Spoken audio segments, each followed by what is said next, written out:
Son but de TikTok, c'est ne jamais montrer 2 fois la même vidéo à un même utilisateur. Parce que c'est chiant. Pour l'utilisateur, c'est chiant. La dopamine, c'est je vois des nouvelles vidéos tout le temps et je reste accroché à l'application.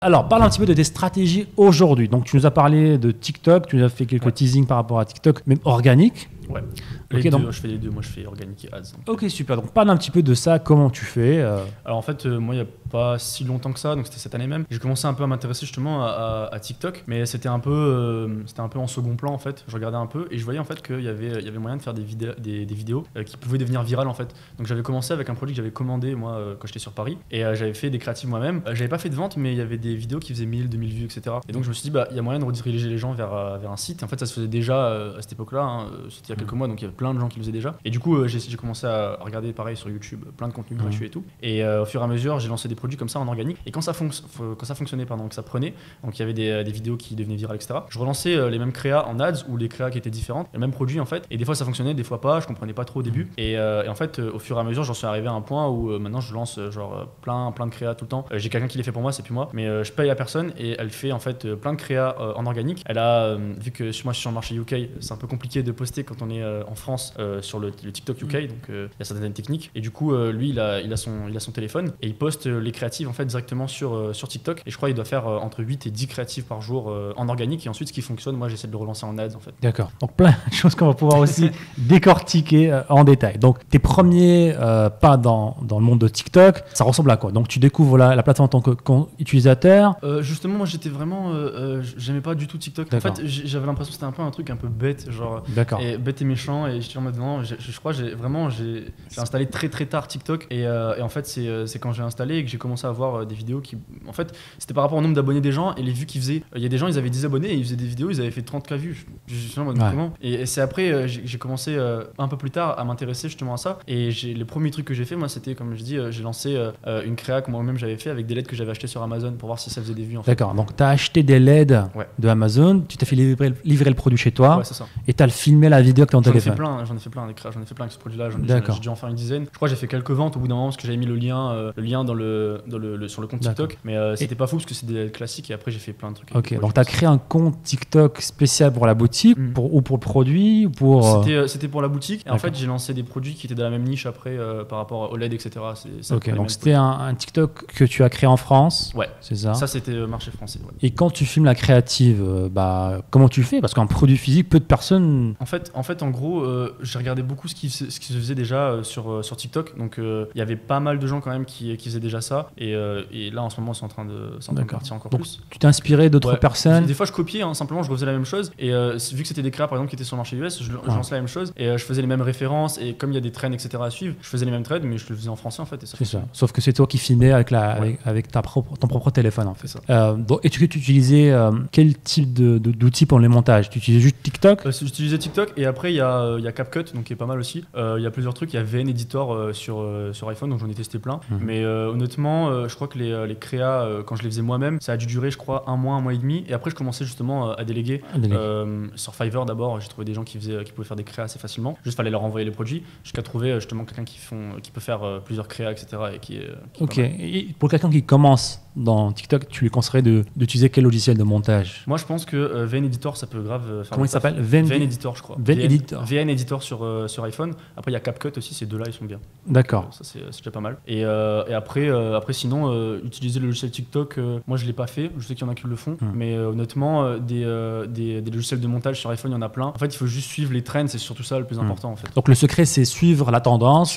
Trouver une tendance et surfer sur la tendance. La tendance, et puis connaître un peu les codes TikTok, donc s'inspirer de ce qui se fait déjà. Et généralement, c'est ce qui peut devenir viral plus facilement, en fait. D'accord. Et quand tu dis surfer sur une tendance, est-ce que c'est une musique? C'est un montage spécifique? Totalement. C'est une musique, ça peut être pas forcément une musique, mais le son qu'il y a derrière, genre des refs, des fois. Ça peut être des fois des références, par exemple, à des mimes. Ça peut être quoi encore? Des fois, il y a par exemple des phrases que tu mets qui sont connues sur TikTok. Par exemple, il y a le hashtag. Au début, je mettais plein de fois le hashtag TikTok made me buy it. Et ça marchait bien au début, donc maintenant un peu moins. Du moins, je parle pour mon expérience. Et du coup, je suivais plein de trucs. En fait, j'essayais plein de choses. Et des fois, il y a des vidéos qui devenaient virales. Et donc, du coup, là, je lançais la même créa ou des créas similaires en ads, en fait. D'accord. D'accord. Et donc, pour repérer cette tendance-là, tu fais tout simplement de l'espionnage. Tu utilisais TikTok, en fait. J'utilisais les hashtags. En fait, il y a plein d'hashtags, donc Amazon Finds, tout ça. T'as plein donc, c'est quoi les hashtags? Il y a Amazon Finds, il y a TikTok. Amazon what? Amazon Finds. Finds, ok. C'est genre les trucs que tu peux trouver sur Amazon. Il y a TikTok Made Me Buy It. TikTok Made Me Buy It. Donc, en gros, TikTok me l'a fait acheter. Il y a un truc, ça s'appelait aussi What I Ordered versus What I Received. Ça, c'était pas mal aussi. C'est peut-être pas le meilleur hashtag, mais des fois, il y avait des produits qui étaient pas mal dessus, franchement. Et du coup, après, j'ai fait une liste de hashtags comme ça. Et maintenant, je regarde en fait avec l'hashtag sur le truc. Tu regardes les vidéos qui ont plus de vues, plus d'engagement, et tu te dis tiens, je vais refaire ça à ma sauce. Et du coup, maintenant, juste, je prends les vidéos, je copie le lien et j'envoie au gars. Et lui, il regarde parce que lui, il s'y connaît beaucoup mieux que moi. Et du coup, des fois, il fait des vidéos qui sont un peu différentes, mais ça marche bien. Donc ça, c'est à quelqu'un à qui tu as délégué la création de créative, à qui tu envoies le produit. Donc c'est pas juste un monteur vidéo, c'est un vidéographe, c'est un... En gros, lui, il va recevoir le produit. Ensuite, il va faire les créas. Et surtout, le plus important, parce que moi, je peux pas le faire, surtout depuis ici, c'est qu'il va les poster sur le marché en question. Parce que si, par exemple, on prend, je sais pas moi, je suis sur le marché UK sur la plupart de mes shops. Donc si lui, il est en France et qu'il va poster sur un téléphone comme ça, il pourra pas poster sur le marché UK. Donc il faut soit qu'il ait une SIM du pays en question, etc. Et du coup, c'est assez chiant. Et donc lui, comme il peut le faire, c'est plus facile, tu vois, je lui envoie. Donc ça, on pourrait l'expliquer un petit peu plus à notre audience. Donc j'essaie des fois de répéter les questions parce qu'on a beaucoup de débutants dans notre audience. Donc en gros, un des inconvénients, on va dire, pour les personnes qui utilisent TikTok, qui sont pas dans le pays dans lequel ils vendent. Par exemple, dans ton cas, tu étais en France, tu as des boutiques en Angleterre. Lorsque tu crées un compte de la France et tu postes des vidéos, même si ton compte TikTok il est en anglais, tu veux l'adresser à des personnes qui sont aux UK, TikTok, en se basant sur ta géolocalisation à toi et sur ta carte SIM aussi, ne va pas le pousser en Angleterre, mais va le pousser en France. Et c'est pas ce qu'on veut faire. Et même avec un VPN, c'est compliqué. Donc, il y a des techniques avec un VPN aussi, mais franchement, ça c'est galère. C'est du bricolage. Donc, selon toi, il faut avoir une carte SIM. Du pays en question. Après, moi, c'est ce que je faisais au début, c'est que j'avais acheté un téléphone Android quand j'étais à Paris. J'ai jeté. C'était un téléphone qui faisait l'affaire, tu vois, juste m'envoyer les vidéos dessus. Et en fait, comme c'est un téléphone qui était reset de base, juste j'avais pris un VPN et je l'avais mis sur le marché UK. Et comme tout était clean dessus, là, ça fonctionnait. Mais si par exemple, toi, tu prends ton téléphone et que tu mets un VPN, tu pourras pas, tu vois. Parce qu'il y a de l'historique, il y a de la data. Alors je sais pas comment ils font. Ils sont forts les Chinois quand même. C'est pas très peut-être pas les discussions qu'on devrait avoir. Comme il a maltraité Android, j'ai acheté un Android et il a vite dit je l'ai jeté. Genre, t'avais pas besoin d'acheter un Android. Je vais pas garder cette ordure. C'était pas dans ce sens-là, genre c'était un téléphone. T'as acheté ça où, à Barbès? C'était juste pour poster, en fait, ça faisait l'affaire. Après, la majorité du temps, la majorité des francophones se lancent sur le marché francophone en général. Donc c'est pas un problème pour les personnes qui vendent là où ils vivent. Voilà, c'est ça. Pour ceux qui veulent lancer le marché français, c'est encore plus simple en fait. Donc tu envoies des produits à cette personne-là, elle fait le montage, fait les créatives, elle les poste sur le compte TikTok. Tu la payes combien à peu près? Alors en fait, moi c'est par rapport au créa. Donc j'ai deux trucs. C'est-à-dire que la première personne, je l'ai payé au tarif fixe. Maintenant j'ai changé de personne vu qu'il a commencé à vouloir augmenter ses tarifs quand ça fonctionnait bien. Et au début, je l'ai payé 50 € par jour pour 10 créas. 10 créas. Après j'ai baissé parce que des fois j'étais pas forcément super rentable. Il y a des jours où je fais zéro vente quand je fais ce genre de trucs.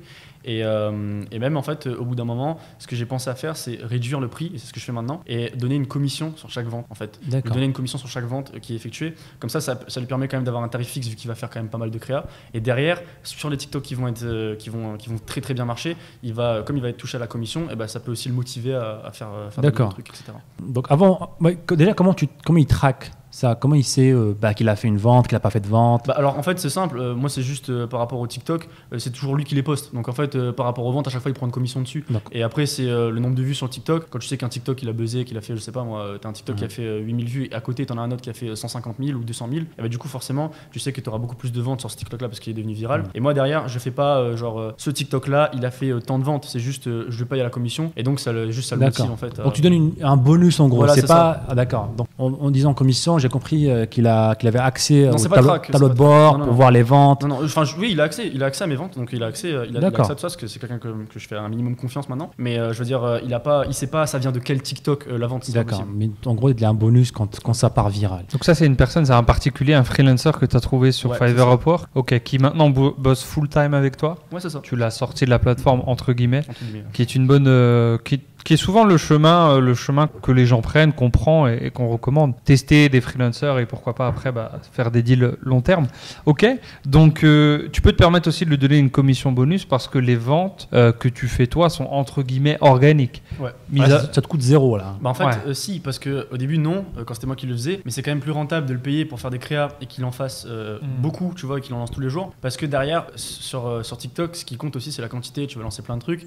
Et même si pour toi, telle créa, elle va devenir virale, etc., t'as une autre créa, tu dis, ouais, celle-là, elle est pas ouf, tu vas la lancer, c'est l'autre qui va devenir virale. Donc en vrai, il faut plus justement tester plein de trucs, lancer c'est de la quantité, tester plein de choses. C'est ça. Et du coup, c'est pour ça qu'il lance plein de créas. Après, c'est pas tous les jours, mais quand il en lance, il peut en lancer 10 par jour, tu vois. D'accord. Donc c'est ça en fait. Donc en moyenne, par mois, 300 créatives. Franchement, ça peut être entre 100 et 200 créas par mois. Ouais. D'accord. Et après, il y a plein de variantes, il y a des trucs qui ressemblent à d'autres créas, etc. Mais ouais, en termes de créa, ça peut vite monter, quoi. Ok, super. Je serais curieux de voir après peut-être ces créatifs-là, voir un petit peu comment il filme lui. Est-ce que c'est très complet ou est-ce qu'il se garde les choses simples? Est-ce qu'il délègue lui derrière à d'autres personnes, à des mains, si je puis dire? Je pense pas parce que en fait justement c'est des créas que lui-même il fait, tu vois. Donc je pense pas justement qu'il a un studio délègue. Et même non franchement c'est vraiment chez lui des trucs que n'importe qui peut faire chez soi. Moi je suis pas encore à ce niveau de faire un truc super professionnel. Et souvent TikTok c'est justement les vidéos qui marchent bien, c'est un peu des trucs un peu fait maison, tu vois. C'est pas enfin du moins moi je parle pour moi, ce qui fonctionne pour moi c'est des trucs qui sont super simples en fait. Et c'est un gain de temps pour moi de le déléguer. Et comme il le fait bien en plus, et ben c'est tout bénef, tu vois. Est-ce que lorsqu'il fait les créatives, est-ce qu'il les fait en tant que consommateur, c'est-à-dire quelqu'un qui a acheté le produit, qui donne un avis? C'est ce qui marche le mieux, il faut pas se placer en tant que boutique, genre on a une promotion, allez vendre notre produit, etc. Ce qui marche vraiment bien, c'est justement de se placer en tant que consommateur, genre oh regardez, ils ont une promotion, ce produit est incroyable, je l'ai acheté, et voilà. C'est ce genre de truc parce que le client, il va être un peu moins méfiant parce que il va se dire tiens, c'est un client qui a acheté, etc. Et surtout, au-delà de ça, quand il va y avoir en fait, ils vont se reconnaître un peu, genre oh moi aussi j'aime comme cette personne, du coup je vais aller voir sur le site, etc. Et après ils vont l'acheter, donc c'est plutôt de ce point de vue là moi que je me fixe à chaque fois. C'est super ça. C'est clairement les codes de TikTok et même les codes des gens en généraux qui sont hyperbolés avec TikTok, mais les gens détestent qu'on leur vende mais ils adorent acheter. C'est quelque chose qu'on met du temps à comprendre, mais lorsque tu l'as compris, tu peux en jouer. J'ai une autre question plus technique pour éclaircir un petit peu pour tout le monde. Donc 10 créatifs par jour, donc 10 posts TikTok que tu postes par jour, que la personne poste pour toi. Ça c'est le plus haut, hein, d'accord. C'est déjà bien. Est-ce que c'est 10 produits différents ou est-ce que 10 créatifs différents du même produit? C'est des produits différents, donc c'est 10 créas. Et par exemple, souvent, moi ce que je fais, c'est que je prends plusieurs produits et je dis tiens, toi tu me fais 10 créas, souvent je l'envoie 3 produits par 3 produits en fait. Donc il fait généralement 3 créatifs de 3 produits, donc en gros 3 créatifs par produit en fait. Donc souvent c'est ce qui se passe. Et tu vois, des fois par exemple il en fait 4 pour 1, donc ça fait 10 créatives, entre 9 et 10 créatives. Mais c'est pas sur 10 créas par produit par jour, sinon ça serait des produits différents que toi tu lui envoies de Amazon ou Alors ça dépend si par exemple le produit est disponible sur Amazon, je vais lui envoyer depuis Amazon, c'est des produits assez classiques. C'est des produits que j'ai trouvés et qui tournent un peu moins, etc. Et je vais essayer d'aller le sourcer et de lui envoyer assez rapidement, quoi. Ok, je finis avec ce point. Est-ce que, en fait, puisque c'est plusieurs produits, quel lien tu as dans la description? Où est-ce que tu renvoies les gens? Alors en fait, justement, c'est-à-dire que chaque compte va avoir un produit. Donc, tu vas pas faire un compte pour plusieurs produits, sauf quand c'est des sites généralistes. Ça m'est déjà arrivé de faire justement un compte où il y a plusieurs produits. Mais généralement, c'est ça qui est assez chiant, c'est que par exemple, tu vas mettre un TikTok pour je sais pas moi, un produit genre un projecteur Galaxy, un truc qui tourne énormément sur TikTok, surtout. Donc chaque produit est quasiment un compte TikTok. Ouais, la plupart du temps c'est ce que je fais parce que justement ça permet aussi d'un peu plus nicher. Et par exemple, moi une des seules fois où j'ai fait un site généraliste, c'était autour des LED, des projecteurs Galaxy, etc. Et là j'avais fait plusieurs produits de la même niche en fait. Et je redirigeais juste vers la page d'accueil avec les collections et tout. Yes. Donc ouais, c'est super intéressant. Donc la personne, elle crée les comptes TikTok aussi? Ouais, elle crée tout. En fait, elle fait tout parce que moi, si je le fais depuis ici, ça va être une galère. Ouais. Quand j'étais en France, c'était déjà une galère, mais un peu moins. Mais alors là, ici, c'est même pas la peine. Ok, mais j'ai pas de question, mais vas-y. J'ai oublié ma question, mais c'est très hardcore entre guillemets. Ce que vous faites, ça va, c'est pas non plus. Mais ça a des petits airs de. Pas pour lui, hein. C'est pas lui qui le fait. Oui. C'est la personne qui délègue qui fait tout. Ben ouais, c'est ce que je me dis. C'est des setups que tu vas voir souvent chez nos amis russes, vietnamiens ou chinois qui ont des grosses machines comme ça où ils vont avoir des fermes de TikTok et ils vont spammer tout de produits. Ouais, justement. Est-ce que quel est le point faible? Est-ce que moi je le vois déjà. Est-ce que tu as pas mal de bans, de comptes qui sont fermés? Ouais, alors ça, c'est un problème assez récurrent, c'est que quand tu vas ouvrir des TikTok, des comptes TikTok, tu vas commencer directement à publier directement des produits, etc. D'un coup, l'algorithme va pas aimer. Un truc moi aussi que j'ai fait l'erreur au début, c'est justement ça, c'est de faire plusieurs comptes TikTok, de dire je vais lancer ces produits-là, même quand je le faisais moi-même, j'ai lancé tous ces produits-là et j'ai 3 comptes différents. Chaque fois, je me déconnecte, je me reconnecte sur l'autre compte et tout. Et au final, voilà, et soit tu te fais ban, ou alors soit, je sais pas si c'est un shadow ban ou quoi, mais tes TikTok, ils ont 0 vue ou 10 vues, tu vois, c'est pas normal. Donc ça, c'est un truc, c'est simple en fait. Maintenant, tout ce qu'il fait, c'est à chaque fois, il fait les comptes TikTok.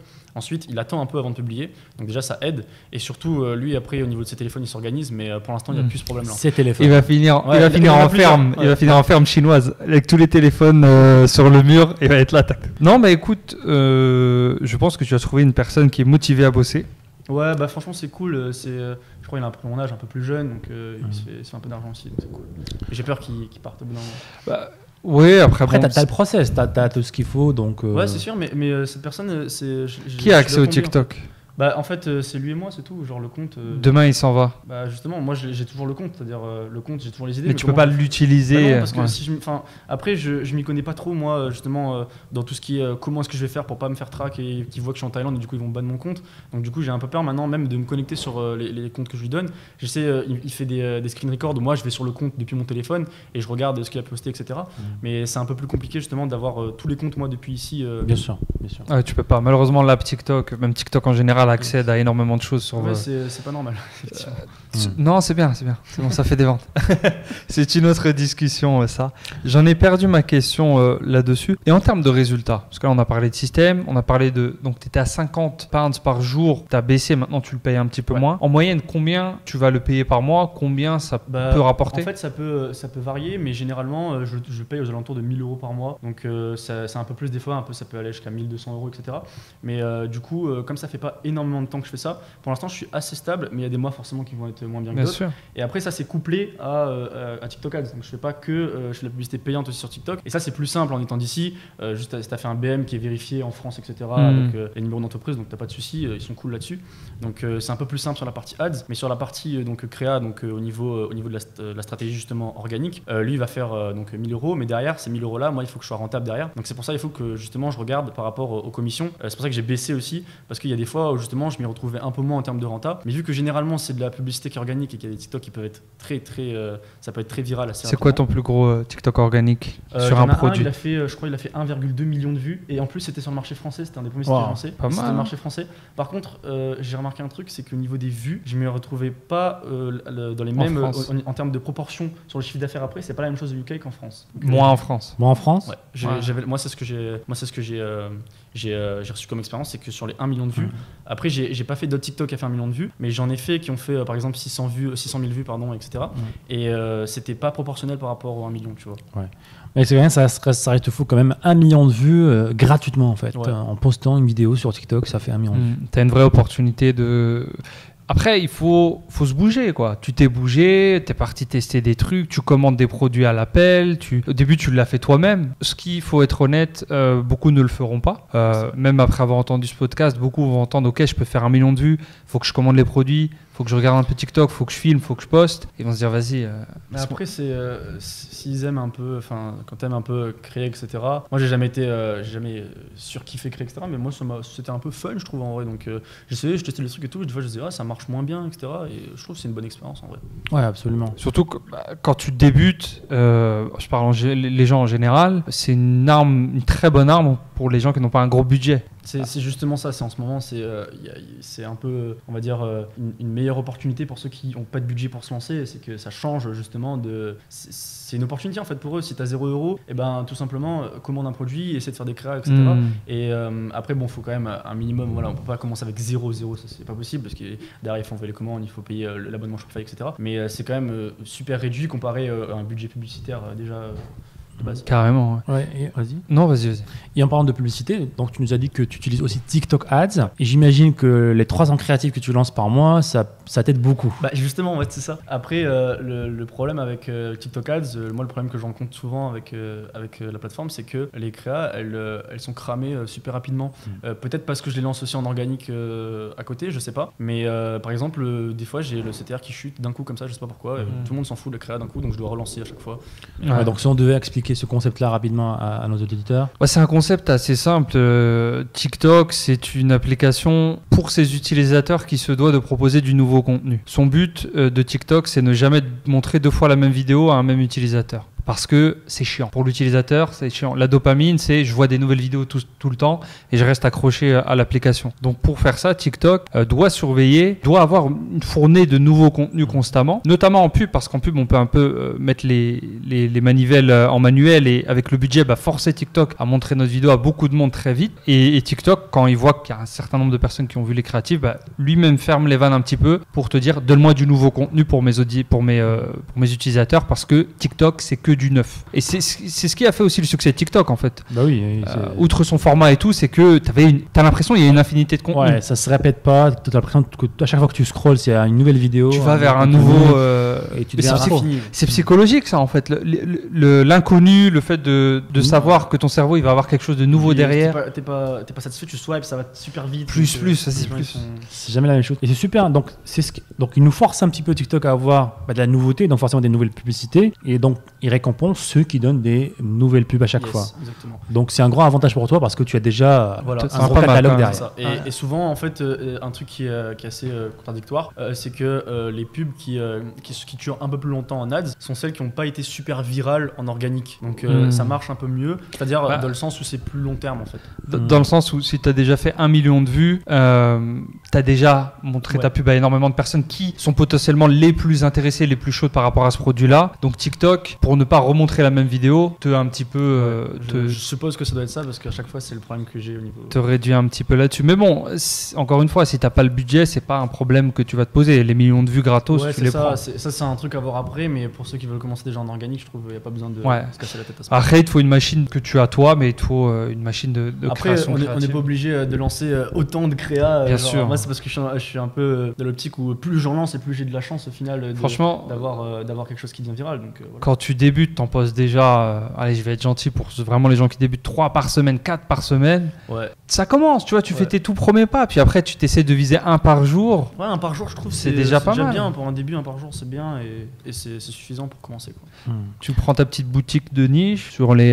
Donc quelqu'un qui veut générer 3 000 € bénéfices par mois avec sa boutique e-commerce en utilisant la stratégie TikTok organique. À ton avis, combien de posts il doit faire à peu près par jour? Je sais que c'est. Alors on va faire une donnée moyenne en fait. Je pense que 2-3 par jour, c'est bien. 2-3 créatifs par jour. C'est déjà plus sûr qu'un. Après, ça veut rien dire parce qu'encore une fois, peut-être que le mec il va poster 2 créas par semaine et il y en a une, elle va faire 1 million de vues. Donc, mais pour se donner le maximum de chance. Ouais, le plus possible.